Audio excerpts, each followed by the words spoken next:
Comments disgusting. This level of dehumanizing can lead to dangerous actions by people who listen to the president. The president claimed Somali immigrants have ruined Minnesota and said Omar should have never been in Congress. A grand jury has again declined to indict Black New York Attorney General Letitia James over mortgage fraud claims. Earlier charges of bank fraud and false statements were dismissed. James denies wrongdoing. And President Trump honored this year's Kennedy Center recipients at the White House Saturday, presenting medals to Sylvester Stallone, Gloria Gaynor, and rock band Kiss. Country star George Strait and actor Michael Crawford were also recognized. Trump later joined the honorees for a State Department dinner. Get BIN News now on demand 24/7 on the iHeartRadio app. It's now time for Let's Elevate, the Arnie and Cary Show with Arnie Filko and Cary Grant. All right, good evening, everyone. This is Arnie Filko. There is no Cary Grant tonight. Cary is taking the night off. I had some things that he had to do, so I am soloing tonight, and behind the glass is our great producer, Wick. And Wick, feel free to join in the discussion on some of these topics tonight. And as always, we would love to hear from you, our listening audience. 504-582-9422. The show is always a lot more fun and lively, when we get to hear from some of you. So please pick up the phone and give me a call. I'd love to hear from you. Boy, another very busy day in the news, both locally and nationally and internationally. And I'm going to get to the international piece in a minute here, because there's a lot going on that we really got to pay attention to and, not lose focus of what's happening on the international front, whether it be in Ukraine, whether it be in the Middle East, off the coast of Venezuela. There are some things happening that, raise some eyebrows and should make all of us somewhat concerned here. But let me kind of start out, not with fun news, but, news from the sports world today. We woke up this morning and news broke that the University of Michigan had fired its head coach, Coach Moore. Allegedly, and they fired him for cause, because of a relationship with a member of his staff, which apparently within the Michigan athletic policies and also perhaps within the coach's own contract is cause for termination. And, for people that may not know, there's two types of termination. There termination with cause and termination without cause. Usually if there's cause, there's a specific reason that's prohibited under a contract or under a policy, and that's it. The coach does not get paid anymore. If it's without cause, the rest of the contract, the balance of the contract is honored. This particular case involves cause, and it's a terrible situation on all fronts. Not only did the coach lose his job, but a short time afterwards, like an hour or so afterwards, he was arrested for, what they're saying is battery. I am not sure formal charges have been filed yet. I think that may be coming tomorrow. But, a tragic situation. A tragic situation for the victim of this. At this point, the details are not out, so we really don't know much about the victim. Is it the person that the coach had the illicit affair with, relationship with? Is it somebody else? I'm not sure we know that yet. But this is a lose for everybody. Stephen A. Smith, who those that follow the sports field, is one of the most popular sports people on TV right now. And he came on this morning and just lambasted the coach and said that, at a university, when you're dealing with young men and teaching them, you simply can't do this. I mean, if there is a policy that you cannot have a relationship with a member of your staff, then that is a hard and fast rule. And it to force Michigan's hand, they had to fire him. So everybody loses here. The victim of the battery loses.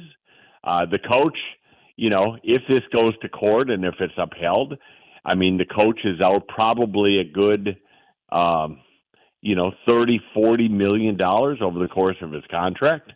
And even the university has major problems right now from a lot of different perspectives, legal perspectives, athletic perspectives. One of the rules in the sport of football, and I think basketball as well, is that when a coach is fired or leaves, future recruits who have signed a letter of intent are allowed to get out of that letter and to start looking at other universities. We are in a period of time right now where that is exactly what's happening. As Michigan signed a number of players last week during the recruiting period, all of those players now technically and legally have the ability to get out of their commitment to Michigan. And in the dog-eat-dog world of college sports, I assure you, in the last 24 hours, every university is trying to poach those players. They're calling the players' agents, because players can now have agents. They're calling the players. They're saying, look, you don't want to be stuck in Michigan. We don't even know who their next coach is going to be. Come to my place. It's a much better situation for you.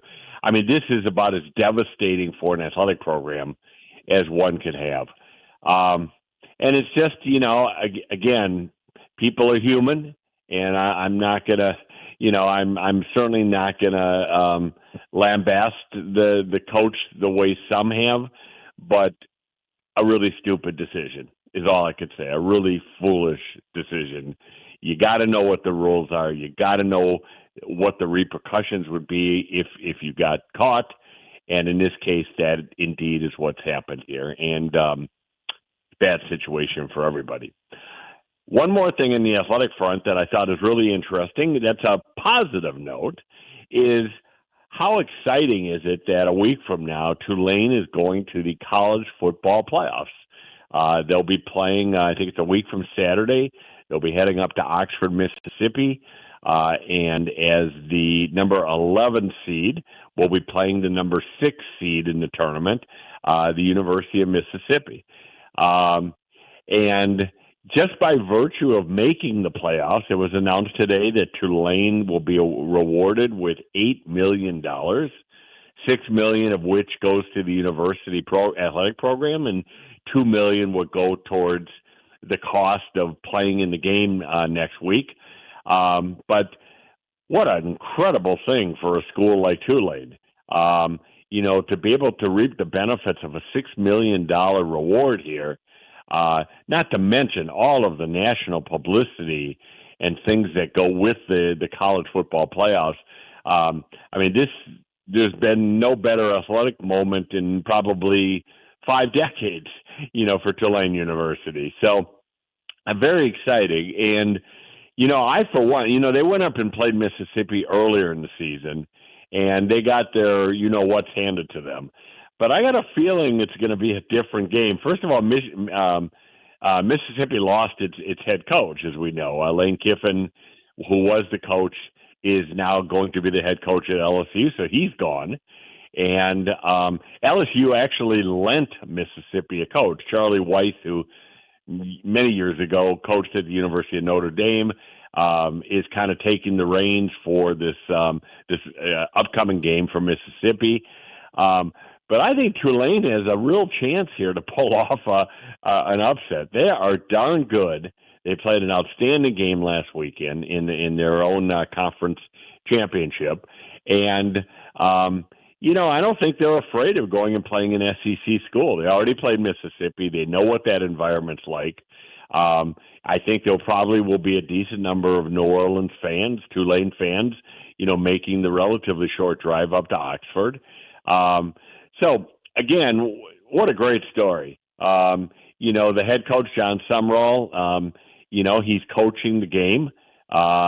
that was great that they could work that out, that he could get rewarded after a great season of still staying with his players. And as soon as Tulane is out of the tournament, Coach Summerall then heads up to Gainesville, Florida, and he has been named the next head coach at the University of Florida. So that is a really great story. It'd be fun to follow it for the next week and a half, and cheer for the Wave. This is a home team, and how often does a kind of a non-Power Four conference university make the playoffs? But Tulane has done that, and they have every opportunity now to win a national championship. As hard as that is to believe, they'd have to win 4 games. But they're right there with Oklahoma and Alabama and some of the big heavyweights in college football, and really hope that the Green Wave can see some success. It'd be amazing to knock off Mississippi. I think they get another $3 million if they win that game. So there's certainly some financial incentive. And then the last sports thing I want to say is, how excited are all of you? I know we got a lot of fans that are getting excited about what I'm about to say. Saturday in the Superdome, 3:30, I think. Championship of the top level here in Louisiana High School. Carr and St. Aug battling now for high school championship football. What a great story. Carr's been just dominant over the last several years. But what a great story it is to have a matchup with St. Aug. I read the article. If you haven't read the article, go find it, about the 1975 St. Aug championship team. There are players scattered all over the country, all over the world, that are coming back to New Orleans this weekend to see the Purple Knights play. Just an exciting moment. I mean, if you are an alum of either school, Carr or St. Aug, but especially St. Aug, because you haven't been there as often, what an amazing environment that is going to be in the Caesars Superdome. So if you are a St. Aug or Carr alum, give me a call tonight. I'd love to hear from you. I'd love to hear how you're feeling about this weekend. I'd love to hear your prediction. I'm guessing you're going to support your alma mater, but who knows?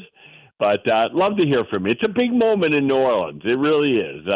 You got on the college front, Tulane going to a national playoff, and on the high school front, you've got 2 great institutions here battling it out in the gridiron, and it should be some match. And I have to say, there is nothing better than high school sports. I've had the blessing of, a couple of my sons played baseball, played basketball. My oldest daughter was a 2-time, I'm bragging now, but a 2-time All-State soccer goalkeeper who made it to the state championship game. And even though they lost in a shootout, was the first player, I was told, in Louisiana high school history from a losing team that received the MVP award. My daughter, that championship night, was in a zone like nobody's ever seen. And unfortunately, St. Thomas More out of Lafayette, which is a perennial powerhouse in sports, won the championship in a shootout. But it was the most exciting moment maybe of my athletic career, watching my daughter playing that championship. And for all of you that are listening, if you're St. Aug, if you're Carr, if you're an alum of all of the other schools, by the way, that are playing the next several days in these championship matches, I mean, it's a memory that you'll carry for the rest of your life. Absolutely the rest of your life. So enjoy it. Have fun with it. I have to tell you, I've done some work, kind of professionally with St. Aug, so I'm cheering for them. I want them to win, but it'll be a great game, irrespective. And again, we'd love to hear from you. If you're an alum of either school or any of the schools in the state championship this weekend, give us a call, 504-582-9422. To get a little more serious, first of all, at 6:30 tonight, Myra Pineda, who is the CEO of the Hispanic Chamber of Louisiana is going to be calling in, hopefully, to talk about what's happening in our community with this federal immigration stuff. It's totally wrong. It's horrible. We'll talk to Myra about what's happening on the ground, what she's seeing. I do want to give a couple shout-outs tonight, and I'm going to give them when she comes on. First of all, the Lieutenant Governor, Billy Nungesser.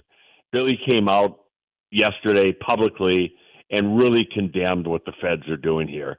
And wouldn't you expect that today Governor Landry came out and really went after our Lieutenant Governor, which is just, I'm going to use the two initials, BS. Okay? You know, it takes courage for elected officials to take sometimes unpopular decisions, make unpopular decisions relative to their own politics. That's exactly what Billy Nungesser did. It would be much easier to fall in line with most of the Republicans. I haven't heard boo from most of our Republican leadership. Would have been much easier for the Lieutenant Governor to stay silent, but he didn't. He came out very forcefully yesterday and said, this is wrong. We're not arresting criminals. We're arresting people that are here and should be allowed to stay here. It's hurting our workforce. Kids are not going to school, you name it. Kudos, and kudos to our Lieutenant Governor Billy Nungesser. And I hope that people will remember these kind of stands, because this is what, when John F. Kennedy wrote Profiles in Courage, Billy Nungesser demonstrated yesterday what that represents, a profile in courage. And also I want to give a shout out to Senator Royce Duplessis. I was hoping to get Royce on the show tonight. We'll try to do that maybe next week. But he also has come out very forcefully and condemned what's happening on the federal level. And again, is on the right side of the topic. We'll get into all of that at the 6:30 hour a little bit more.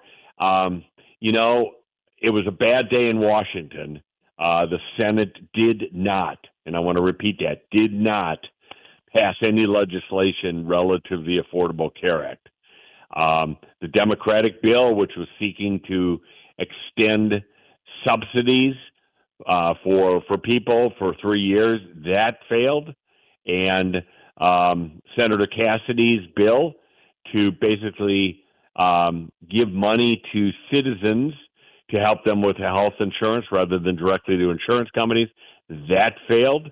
Under the filibuster rules in the Senate, it's not a majority. It's not 51 votes. You have to have 60 votes to pass, and neither of these bills could get there. Hey, Arnie. I'm sorry, Wick? Yeah, Arnie. Yes. Ms. Myra has called in. She can't come on at 6:30, so she says she could come on now. So why don't we get our break out the way and then come right back to that after the break? Let's do that. Absolutely. Thank you. All right, we'll be back in just a minute. Myra Pineda, CEO of the Hispanic Chamber of Louisiana, will be with us.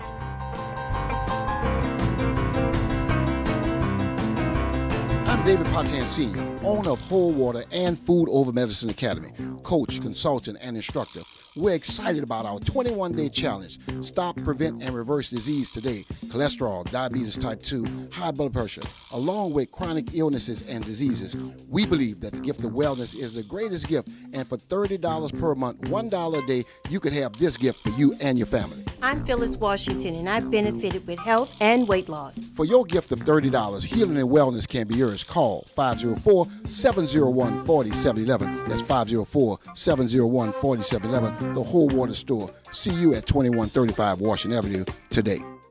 This week on The Way Forward, Dr. Samantha Francois of the Foundation for Louisiana will chat with me about the Louisiana Justice Fund, which supports criminal legal system initiatives and reforms. Plus, I'll have your good news, information you can use, and my Go Forward message. Join yours truly, Eddie Francis, Saturday at 3 p.m. on The Way Forward here on 1230 a.m. or streaming live at WBOK1230.com and the Play Ode app on WBOK. What New Orleans is talking about.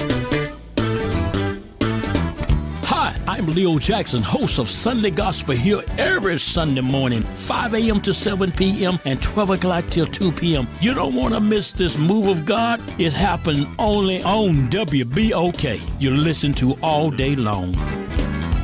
Season's greetings from our family at the Blues Buffet. Hey, this is Jay Boogie with the Blues Buffet. You know, Christmas Day is special and so is the music. So get ready for a family feast of sound. It's the special Christmas edition of the Blues Buffet, playing your favorite holiday classics for the entire family. Tune in Christmas Day at 3 p.m. for the best Christmas music mix on the planet. That's on AM 1230 WBOK, what New Orleans is talking about. WBOK, online at WBOK1230.com. The Arnie and Cary Show with Arnie Philco and Cary Grant. Okay, we are back tonight, and it's a little disjointed of a show because I'm not in studio. My co-host Cary Grant has got the night off, so doing the show remotely, but so honored to have a dear friend of mine and an unbelievably terrific leader, Miss Myra Pineda, who is the CEO of the Hispanic Chamber of Louisiana. Myra, are you there? Good afternoon. Arnie, can you Hello there. Thank you so much for coming on. I know that you are incredibly busy right now with what's going on, and you know, it's always great to have you because you can provide a really on-the-ground, direct observation, you know, information about what's happening here in our community. But, Myra, I'm going to jump right into it because I know you have limited time, but tell me what you're hearing and seeing on the ground as the head of the Hispanic Chamber. And, you know, we'll get into some of the details, but just kind of your general observations and feelings right now. Arnie, first of all, I don't think anyone, this is not a surprise to those of us that have been working with the community since the beginning of the year. I've, you know, said this multiple times, starting back in February and March, that already we could see some signs of, you know, stress, fear in the business community, and people starting to worry because of all of the executive orders coming out.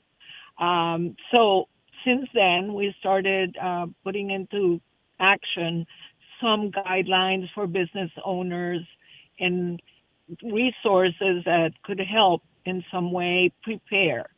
But we never really imagined the impact that we're seeing right now, which is, to me, even worse than COVID. Because during COVID, we had other types of resources and help that right now are totally off the table for the community. So right now, it's fear, it's stress, it's mental health impact in children, in adults, in business owners, in the general community. And it's also outrage because we see businesses, everybody, not only Hispanic businesses, but in general, being impacted by this, being people not being able to finalize contracts because they don't have the workforce, businesses shutting down because of fear of their employees being put at risk, and just because of the decline of business and clientele. So the economy is really being affected in general throughout the state, but definitely in certain areas more than others, like the example of Kenner, Louisiana. So yes, I heard you commend the Lieutenant Governor, and like the Lieutenant Governor and Senator Duplessis, we also have to commend our Mayor-elect Elena Moreno because she came out very forcefully, and it's a call to all elected officials. We were at the Jefferson Parish Council yesterday, making the same request of due process, of respect, and conversation around immigration reform, which is really what needs to be happening, because all of these actions are just causing terror and fear and disruption and dividing our community, which is, one thing that we in New Orleans have been proud of are the diversity and the wonderful fabric of many, many cultures that we have. And Myra, I want to ask you a few questions. Yes, I was very aware of the Jefferson Council presentation, and it was nice to see the different groups that came there to speak out against what's happening. What was your feeling though of the elected officials, of how they responded to some of the the public comments that were made? Well, they listened. They sat there quietly and listened. I am hoping. I have heard from a couple that have requested meetings with me, and hopefully, those meetings will take place, and we can put some, because their community is right now hunkered down, and many families. You hear so many stories of single mothers that have children that don't have, they're feeding them water and sugar, and because they don't have any milk, diapers. You hear about elderly or ill people that don't have medications, people that don't have food. They're not sending their children to school. So there's so many stories, but the need is widespread throughout the whole community. And what are the based on what you're hearing and knowing, what do the numbers look like right now on the number of arrests? The reports came out. I know the feds have denied this, but the reports came out that there was a goal of 5,000 people to be arrested here in the first week. We're not anywhere near those numbers, but what numbers are you hearing? And then the second question is, of those numbers, how many actually have a criminal record versus other issues that are being used to justify the arrest? Well, no, the numbers, we don't have data of real numbers yet. The polls that you've seen on that have been reported show that a very small percentage have any kind of criminal records. The rest of them are just working people trying to make a living, and people that have been here 20, 30 years or more. Yeah.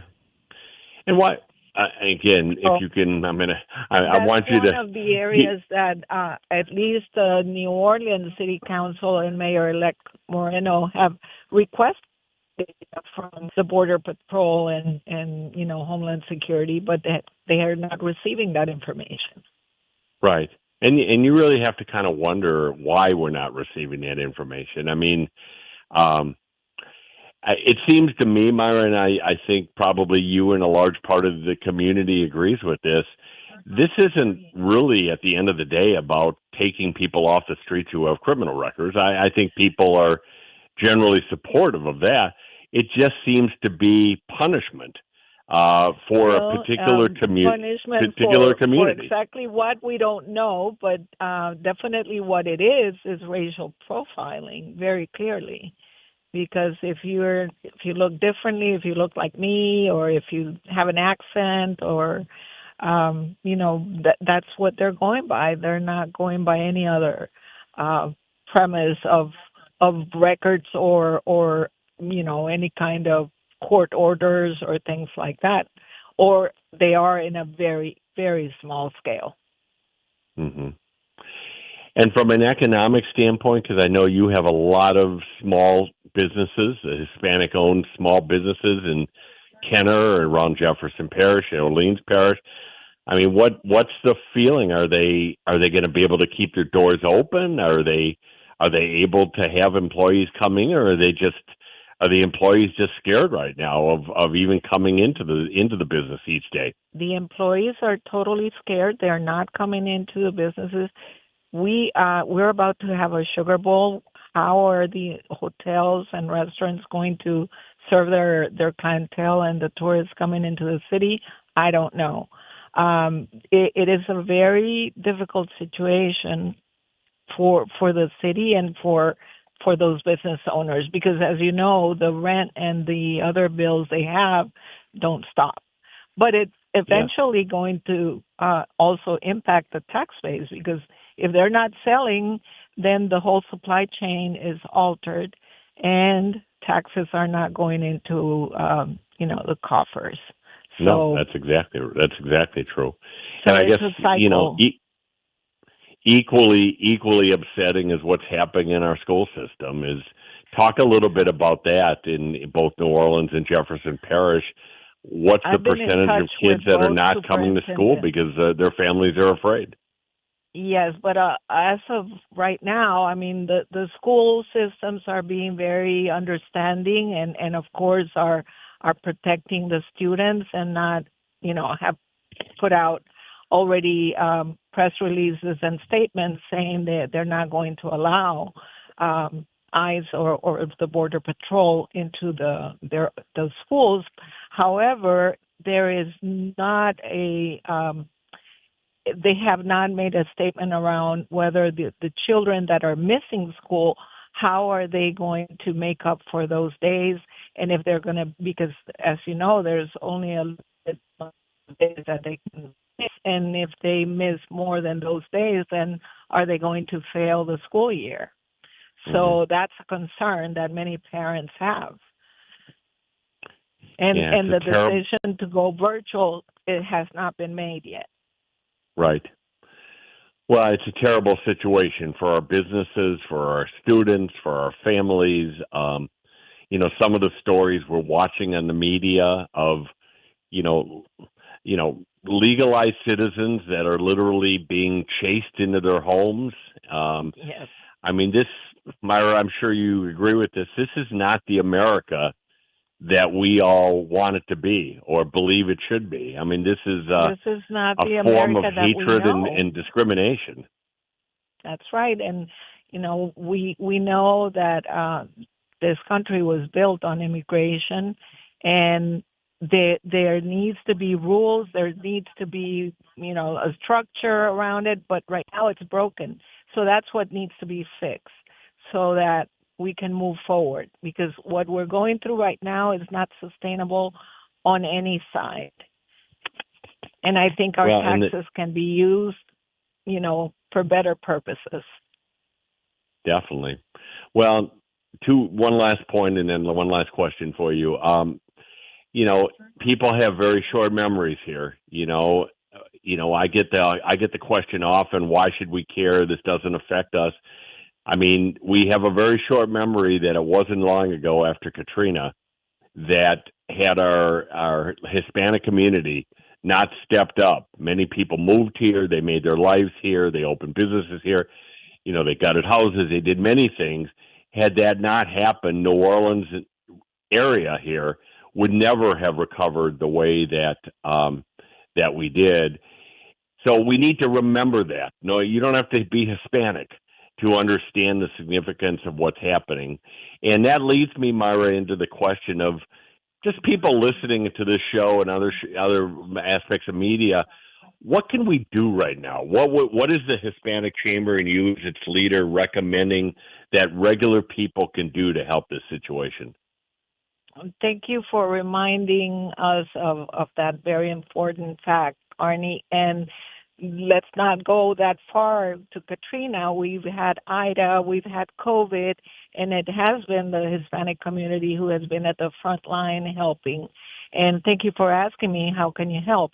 First of all, if you know someone, talk to your neighbors, talk to your friends, talk to your church leader and see what they need, because many people, that's the beauty of our community. We have come together, they're gathering food, they're gathering any kind of aid money, because people need money for their rent, for their bills, for their electricity, for all kinds of things. And toys right now, where this is the holiday season, we don't want to see children not celebrating, not having at least some kind of cheer. And there are so many groups right now helping. The Hispanic Chamber is hosting a food distribution event this Saturday at the University of New Orleans. We need volunteers and we need food. We have enough right now for about 650 families, but I know the need is for much more than that. So we need that. We need to buy more toys. We're adopting classrooms in different schools that are predominantly Hispanic, trying to help in that way, and also guidance. There are so many professionals out there, notaries, attorneys that can be volunteering to provide guidance and notarizing documents for the community. So reach out. We have a resource page in our website, and give that, Myra. Give that website out, if you will. It's www.hispanicchamberla.com. HispanicChamberLA.com. And our contact information is there, emails and phone numbers as well. And for this week, this is the event at UNO is Saturday. What are the times? Saturday, yes, 7 a.m. to 2 p.m. And you need volunteers, and you need people to bring food or canned goods, or what should they bring? We are taking everything, grains, okay. Canned goods, non-perishable, of course. Okay. Well, that's a great way for people to give back. Come on out this Saturday. I'm going to try to get there, Myra. It's a wonderful cause. You. And I just want to say we are so fortunate to have you as one of our leaders in this community, and not just the Hispanic community, but community at large. And I know you are working 18-hour days, given what's happening in our community. And let's hope some common sense comes and some equity comes here, and that our federal officials leave much sooner than they might want, and that we can get beyond this crisis. But thank you, Myra. Yes, really definitely. appreciate it. The important thing is to come together and make sure our voice is heard, and that we, as we always do, be resilient, but working together, collaborating, and that's the beauty of our community, which differs and makes us different from other areas of the country. So we'll get through this. We will. Thank you. Be well. Have a wonderful Christmas and holiday season, and we'll look forward to seeing you and your family soon. Thank you, Arnie.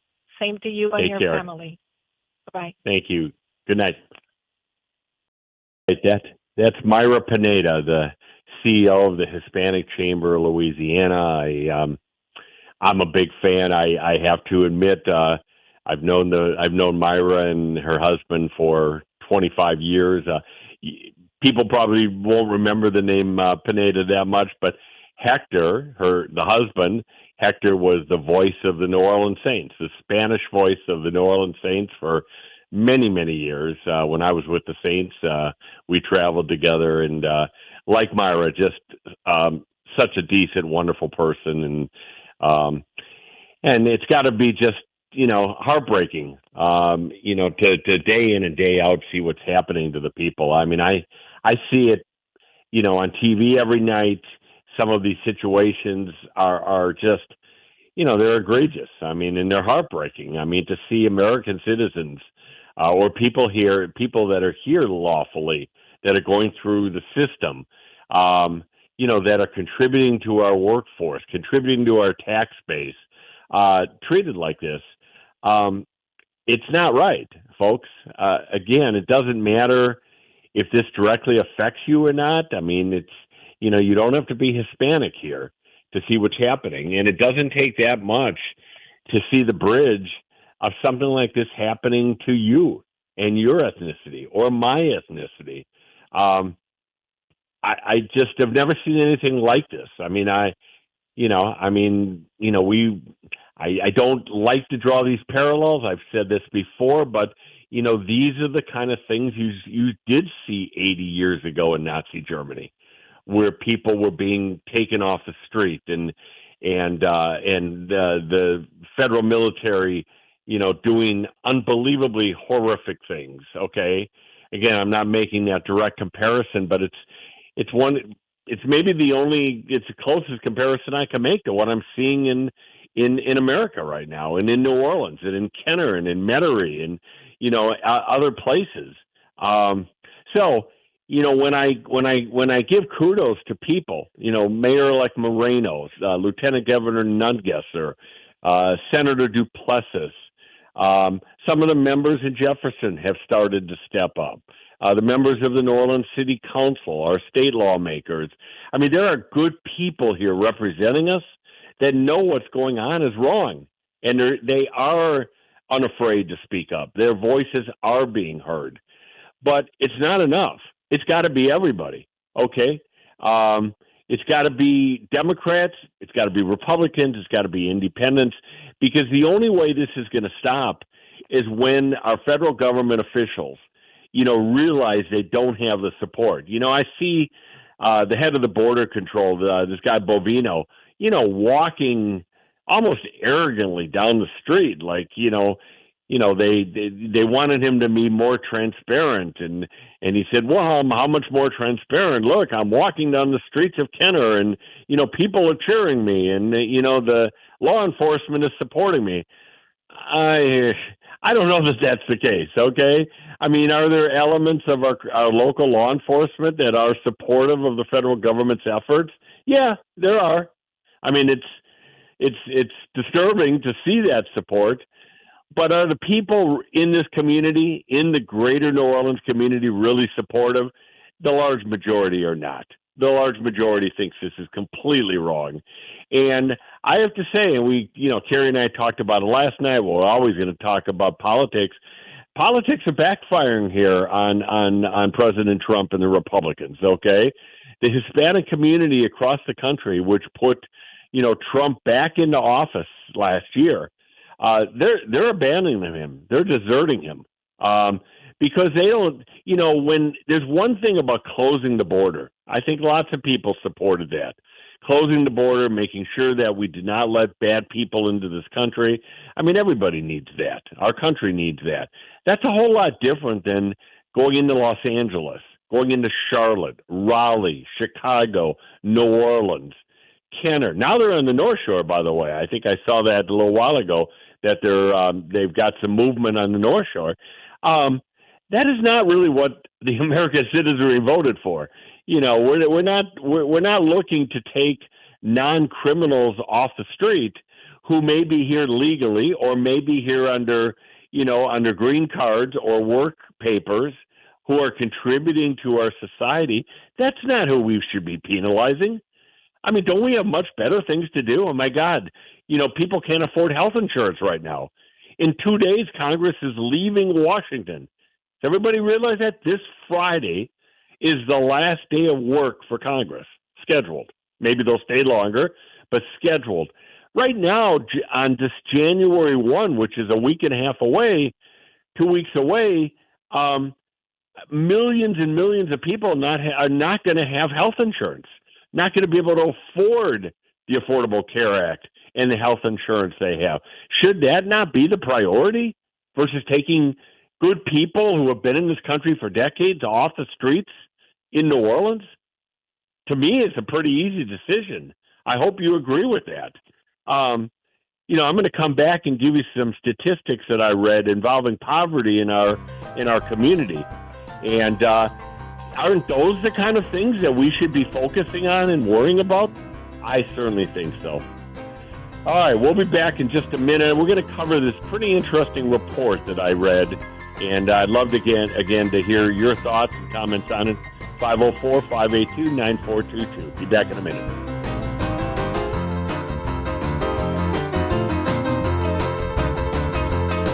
To a darkened, sinful world comes redemption. Oh, what a gift of salvation. When Jesus returns, will he find faithers on earth? For the answer to this mind-boggling question, tune in to FIJTC, Faithers in the Jesus Christ, every Sunday morning at 8:30 a.m. on WBOK. Follow us on Facebook at FIJTC Write-Ups and on Instagram at FIJTC 420s. Hey WBOK family, Ron Richardson here, host of Conversations with Ron Richardson. Join me this Saturday live from 9 a.m. until 10 a.m. as I welcome Mr. Eric T. Lewis, entrepreneur and mental health advocate. He will be joining me to talk about mental health and black men right here on WBOK 1230 AM, streaming worldwide on WBOK1230.com. Please tune in, and thanks for your continued love and support. And remember, healing and recovery start with you.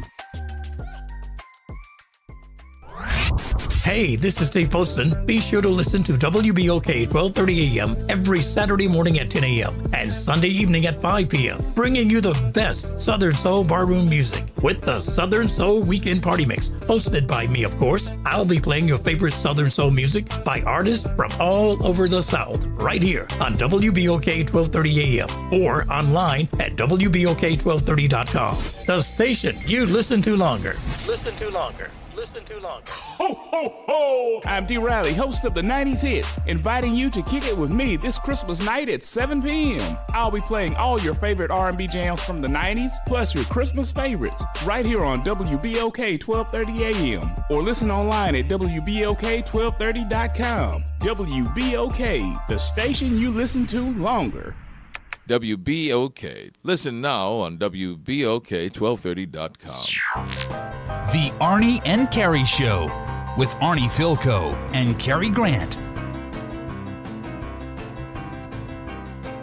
All right, back for the last segment tonight of the show, and thank you to CEO Myra Pineda from the Hispanic Chamber for being with us, giving us some insight into what she's seeing and hearing in this community. Want to end the show tonight with a really interesting, kind of depressing survey that was done by the U.S. Census Bureau, the American Community Survey it's called. And this is a survey that was done involving New Orleans residents from 2019 to 2024. Let me give you some of the facts. First of all, the poverty level from 2019 to 2024 went up from 16% to 18%, 2% more. That poverty rate for under 18 jumped 3%. 18 to 64 years old jumped 2%. 65 and older jumped 2%. From a gender standpoint, females, the poverty rate jumped from 17 to 18, almost 19, and males from 15 to 17. Where it really went up is in some of the lesser educated citizenry. If you had only a high school degree, poverty went up 1.5 points. If you had a university degree, you were looking at a little bit lower than that. And the big picture was that 18.1% of New Orleans residents were below the poverty level in 2024, up from 16% 5 years earlier. Childhood poverty saw the largest increase, jumping by a whopping 26%. The national poverty rate last year, 2024, was 12.9%. Whereas here in our community, we're looking at 18%. And a really stunning stat. This, again, I want you to listen to this. White households make up 54% of the households in the metro area, 54%, but they hold 83% of total net worth. Black households in this area, and this is the total area of New Orleans metro, black households represent 34%, but only hold 10% of total net worth. Now, let me repeat that, because it's really important. You got white households making up about half, a little bit more than half of our community in the greater metro area, holding 83% of the worth of this metro area, whereas black households, who represent about a third of the households, come in at 10%. New Orleans, from a conclusion standpoint, has perhaps the widest racial wealth gap in this entire nation, according to the Brookings Institution. Folks, we've heard those before. I mean, we've heard of the economic racial disparity in the past, but when you see these numbers and see them on paper, I mean, it should alarm us. You know, we have so many issues to deal with as a community right now. I mean, budget issues and roads and lights. But I will say this, and I've said this when I was in office almost 20 years ago, and regrettably, I don't, you know, we don't have the numbers from post-Katrina or before Katrina. I don't have those in front of me, but, you know, they weren't that dissimilar from the numbers that I just read you. We are never going to make the progress we want to make with these kind of numbers. You can't have a level of poverty, you know, at 18% of a community, when the national average is much lower than that. I mean, we're 50% higher than the rest of the country and from a poverty standpoint. Second of all, within the community, in terms of the Caucasian community and African American community, the economic gap and disparity should alarm everybody. It doesn't matter if you're black or white or Hispanic or anybody else. When you see these kind of numbers, you know that you've got a problem. And you know, when you look at other cities that candidly have surpassed us over the decades, that used to not be ahead of New Orleans, but now have jumped way ahead of us. I mean, Atlanta always comes to mind. You know, they were really able to solve some of these economic issues from a racial perspective. You know, big corporations made commitments that said, you know, we're going to create opportunities for the African American community. We're going to make sure small businesses have access to capital and other things. We just don't do it in New Orleans. And when we do it, we're not doing it to the level that we have to do it if we want this community to prosper. And I am really hoping that our new leadership, Mayor like Moreno, our new city council, people coming in at the state legislature, they will look at this topic and say, look, I'm going to put it at the top of the list here, because you cannot have a community of haves and have-nots. I mean, it doesn't work. New Orleans cannot continue to sustain itself by having a very small percentage of very high-income, you know, residents, and the rest of the citizenry is below the poverty line or suffering. You have to have something in the middle. You have to have a growing middle class. It's got to be racially balanced. There has to be opportunities so that people can get to that. But we need a community-wide discussion on this topic.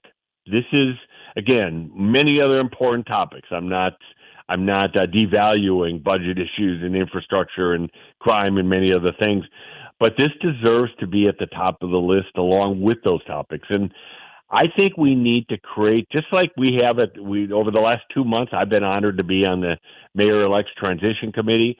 We need a transition committee to deal with the topic of racial disparity from an economic perspective and poverty. We need to put those together. And come up with real solutions. Okay, not a lot of talk, but real solutions. You know, how do we address that? You know, how do we make it better so that these numbers improve? And other cities have shown that you can improve. This is not, you know, you're not doomed to the depths of history, you know, on this topic. But you got to have people that really are working each and every day. You know, it used to be that there were organizations like TCA, and I think they're still around and doing great work. You know, they were so active after Katrina in this area of poverty. And I've run into several people in this community who this is what their career has been.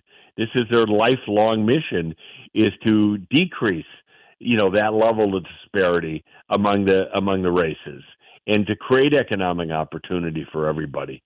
So we got to do it, folks. If we don't do it, we are going to be the same old stuff. We'll have a great fun city. We'll go to Mardi Gras.